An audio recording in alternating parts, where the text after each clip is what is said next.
So the newest spin-off, Tales of 85, just came out yesterday, and I think that this might be the most boring show I've ever seen in a while. I was already skeptical about this spin-off, especially after it was announced literally weeks after the final of Stranger Things. Hey, Kane, the worst final since I don't know, to be honest. And it already didn't help since it got reviewed bombed like a day before the show came out.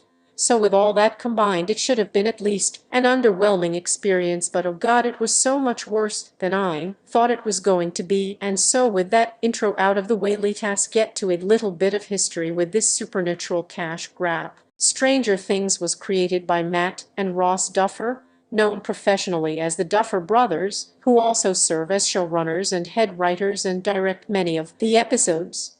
After writing and producing their 2015 film Hidden, which struggled to gain a wide release, they were uncertain about their future until producer Donald B. Line introduced them to Wayward Pines, where they worked under A. Night Shyamalan and gained valuable experience. They later developed a pilot script and pitch, but many networks rejected it due to its focus on child protagonists. In 2015, Dan Cohen and Sean Levy supported the project and helped bring it to Netflix, which purchased the full season. With Netflix backing them and a growing reputation for original content, the Duffers moved forward with casting and production, with Levy and Cohen joining as executive producers. The series was originally titled Montauk and set in Montauk, New York, drawing inspiration from local conspiracy theories about secret government experiments and references to films like Jaws. The Duffer Brothers later changed the setting to the fictional town of Hawkins, allowing more creative freedom with the story. Under guidance from Netflix's Ted Sarandos, they also developed a new title, taking inspiration from Stephen King's Firestarter and settling on Stranger Things after much debate, partly because it echoed needful things to pitch the show. They used imagery and music from classic 1970s and 1980s films like E.T., The Extraterrestrial, Poltergeist, and I Nightmare on Elm Street to establish its tone. And after being inspired by the 2013 film Prisoners, the rest was history, as Stranger Things became Netflix's flagship series and became one of the greatest shows of all time until season 5. But we don't need to talk about that mess up in case you were wondering or actually care. 1 was good, 2 was decent, 3 was ok, 4 was a mess, and 5 is just awful. Now that has done, let's get to the thing you probably came here to see. Stranger Things, Tales from 85 is the spin-off of Netflix's Stranger Things. It was first announced by Netflix back in April 2025. The idea was kind of to evoke a feeling of an 80s cartoon. Matt and Ross Duffer, with animation, as well as there's really Sean no Levy limits. And Dan Cohen of Eric 21 and his Laughs, team can just Hillary go wild. Leavitt of Upside Down And they have. Pictures, And they have. and Eric Robles with Fly and Bark Productions. The series takes place between the events of the second and third seasons of Stranger Things and depicts the children 11,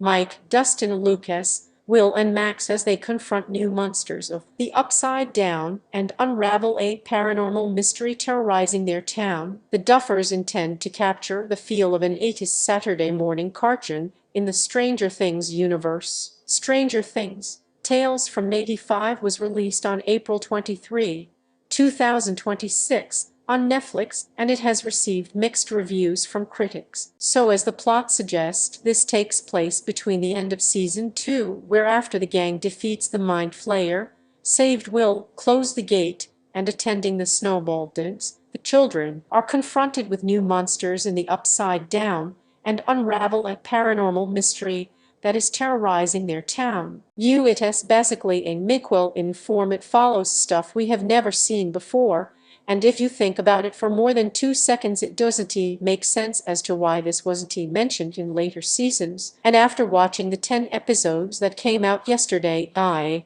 have got to say it has basically everything I expected this show to be: boring, bland, and pointless, because you know for fact that this will never be mentioned in the actual canon in the show.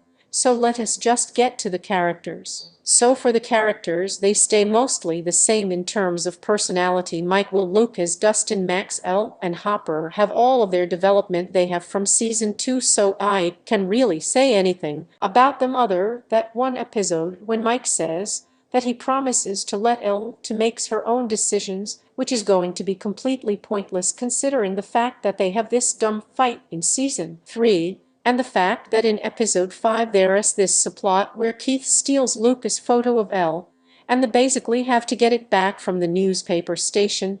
And the reason I am telling you this is because it takes an episode to get the photo back, and the fact that the newspaper station is never mentioned again, and if you remove this story it literally changes nothing at all. As for the new characters, they are okay. I guess I really didn't hate them like was expecting them to, but at the same time I am not going to sit here and say that they are my favorite characters in the entire franchise. The animation is pretty good, of course, being made by the same studio that made Rise of Teenage Mutant Ninja Turtles, the 2019 Harley Quinn show, Moon Girl Glitch Techs, the show also being made by Eric Robles, Lego Monty, and so much more, and they definitely bring their A game so our with this story show. takes place between And while seasons I 2 am and still 3, getting used but we to the soon new learn designs, that nothing the is quite action as they thought it scenes are was. pretty great. Every fight has weight, and with voice acting it has also So get your pretty flashlight, good. There get are your some backpack, voices I because still it's going to need be to get amazing. used to, and then there are voices that are spot on, especially with Will,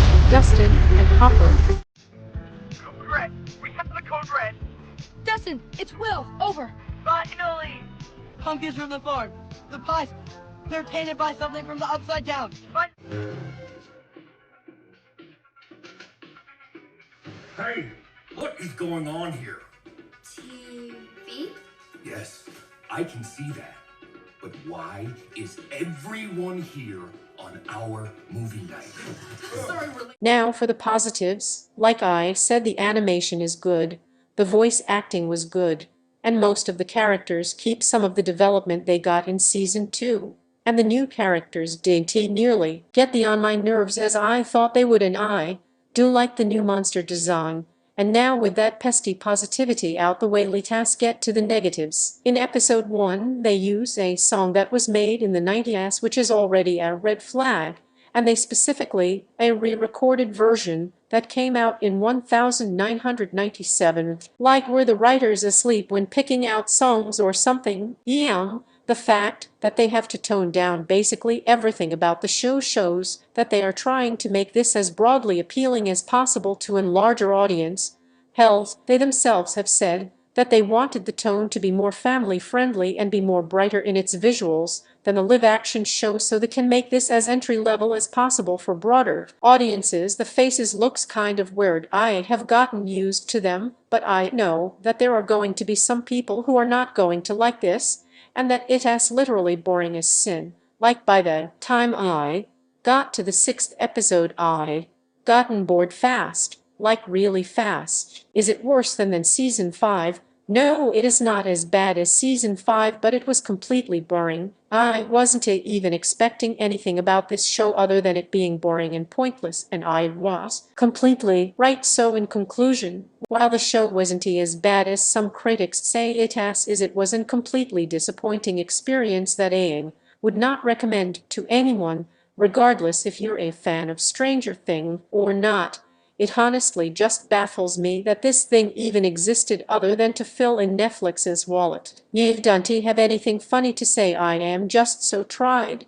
And that is the end of the video. If you like this video or my content, make sure hit that like and subscribe button, as it would be very appreciated. And if you want me to talk about Stranger Things, make sure to let me so in the comments. And that is all I have to say about this show. Have a good day.